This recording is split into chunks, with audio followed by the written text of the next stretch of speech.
Welcome to the ESP32 sensor ball project. This video goes over the development of this project and finishes with details on how you can build your own ESP32 sensor ball. This project started when I decided I wanted to create my first project based around ESP32.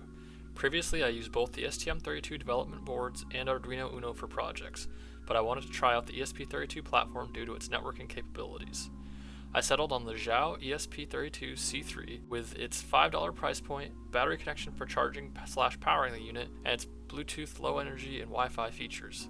I started by deciding on what project I wanted to work on now that I purchased the ESP32 boards. I decided to make a PCB to interface with an accelerometer, light sensor, and button.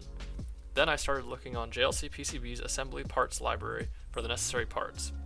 I started a schematic in PCB design in KiCad once I'd settled on the sensors. The schematic is pretty straightforward with I2C connections to the light sensor, SPI connections to the accelerometer, and a digital I/O pin for detecting button presses. Then I designed the PCB to sandwich on top of the Xiao ESP32 board to minimize size for the project. Then I really started thinking about the project and was wondering if I could make it about the size of a ping pong ball and make it battery powered.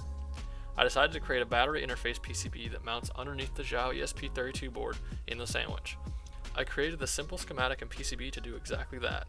The PCB only has a battery connector, a couple resistors for measuring battery voltage, and pogo pins for connecting the battery PCB to the ESP32 board.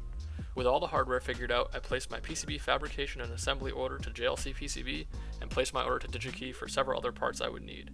Then I waited about a week for all the parts to arrive. I got to soldering and putting together the initial assembly as soon as the parts arrived. I quickly discovered a couple of my initial thoughts on the design wouldn't work. Originally the plan was to have the top and bottom boards sandwich onto the ESP32 board in a stack that was easily separable, but to keep the size down I decided to just solder everything together. Other than that, everything went smoothly and plugging in the unit to USB or battery resulted in the green power LED turning on. Granted, I should have chosen a larger resistor for the power LED since it was looking at the sun. The final part needed for the ESP32 sensor ball was an enclosure. I used Blender to create an enclosure with a similar radius to a ping pong ball, and then I 3D printed it. Blender was not the right choice for this and I knew that from the start, but I hadn't played with FreeCAD very much beforehand. Going forward, I plan to try to use FreeCAD since a real CAD program would have saved me a few iterations on this design. Finally, everything could be assembled and it was time to move on to the firmware for the project.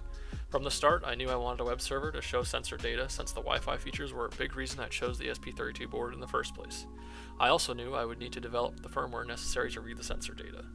First, I started by developing the firmware drivers for communicating with the sensors, reading the battery voltage, and monitoring for button presses. Then I started on the web server and displaying the sensor values. At this point, the firmware for the sensor ball will first host a web server that you can enter your Wi-Fi details into. Then, the ESP32 sensor ball will restart and host its own web server. The web server will display several web pages, including a main description page and a page with visualizations for the sensor data. I have some lofty goals to create some mini games in JavaScript using the sensors for controls, but I'm not quite there yet. At this point, I've completed the ESP32 sensor ball project the way I'd like, and would like to pass it on to others for their beginner ESP32 projects. I have linked to a zip file containing all the necessary documentation and details to recreate this project. I hope to see others complete this project and see what they come up with. Thanks for watching.